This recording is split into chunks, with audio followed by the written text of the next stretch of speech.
Dahil nga busy kami dito sa paggawa ng aming garlic pork langgunisa, kaya naman naisipan ko na magluto ng aming memeryendahin. So ito nga gumawa ko ng vanilla chocolate marble cake or cupcake na madali lang sundan. Kaya pwedeng-pwede nyo itong itry lalo na kung pang merienda, pambaon ng ating mga chikiting at pwedeng-pwede nyo rin itong pang stock. So umpisahan na natin.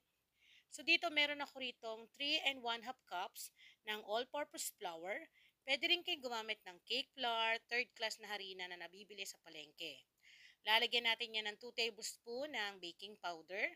At isusunod na rin natin ang half teaspoon ng asin at 1 teaspoon ng baking soda. So dito hahaluin lang muna natin to para naman ma-mix yung ating mga dry ingredients upang maiwasan natin yung meron tayong nalalasahan na pait dahil meron pong namumuo na baking powder o baking soda. Pagkatapos natin tong haluin, ang gagawin muna natin dito ay isa-set aside natin to. So dahil nga busy yung aking mga kasama sa paggawa ng aming homemade garlic pork langgunisa, kaya naman habang ginagawa ko to ay nais ko muna magpasalamat sa aking mga talagang todo support na mga buyers. Then eto nga meron ako ritong 1 and 3/4 cup ng washed sugar, then 3 piraso ng medium size ng egg. So, pagkasasamahin lang natin to, tapos maglalagay din ako ng ating French vanilla. Gamit ko ay Flavor Aid para talaga namang vanilla flavor yung ating muffins or cupcake. Naglagay ako ng 1 teaspoon.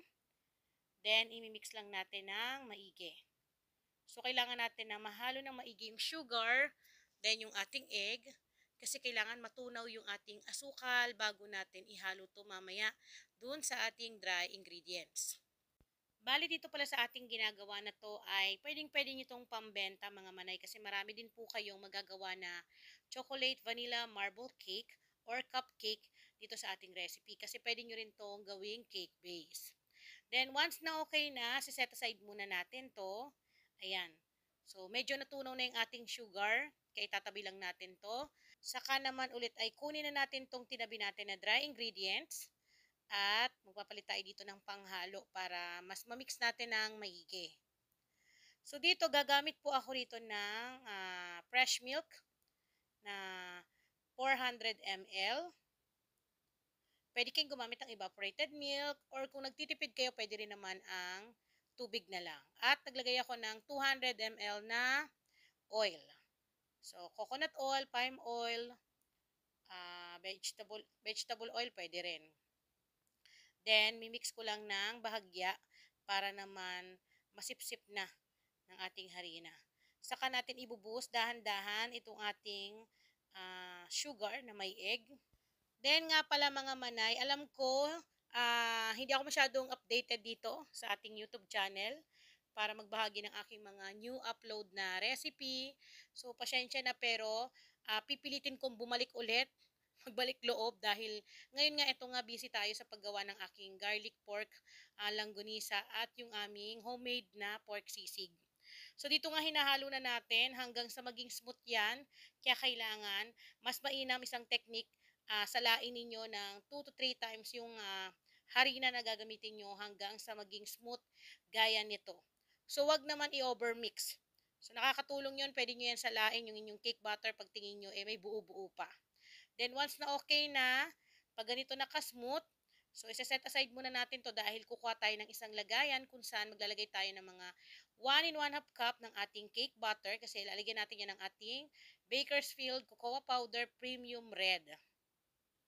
So ayun yung gamit ko sa aking chocolate moist cake o moist chocolate cake kasi talaga namang dark at ang bango ng pagka-chocolate niya. So dito maglalagay ako ng 3 tablespoon ng ating cocoa powder. So, imimix lang natin ng maigi para naman maging ganito yung kanyang kulay. Ayan. So, lalagyan kasi natin ng design sa ibabaw yung ating cupcake. Kaya nga ito tinawag na vanilla choco marble cupcake. So, yan. Kaya naman again, babatiin ko rin yung aking mga distributor habang nagbe-bake ako. Maraming salamat sa inyong suporta at patuloy na pagsuporta dahil dito kasama ko kayo. Hindi na ako yung lalaban lang dito. Marami tayong matutulungan ng mga mommy na gustong kumita kahit nasa bahay lang. At eto na nga, naglalagay na tayo sa ating cupcake liner. Ang size po nito ay 3 ounce. So, wag niyo masyadong pupunuin kasi maglalagay pa tayo dyan ng ating chocolate butter. Eto yon. So, maglagay lang kayo ng mga 1 tablespoon. Pakita ko sa inyo kung paano tayo maglagay ng ating pang-design sa ibabaw. Lagyan ko muna isa-isa. Then, pagkatapos natin to malagyan, dito gagamit po ako ng stick, barbecue stick, or kung meron kayong cake tester dyan. So, i-wave lang natin ng paganito para makapag-create tayo ng design sa ibabaw.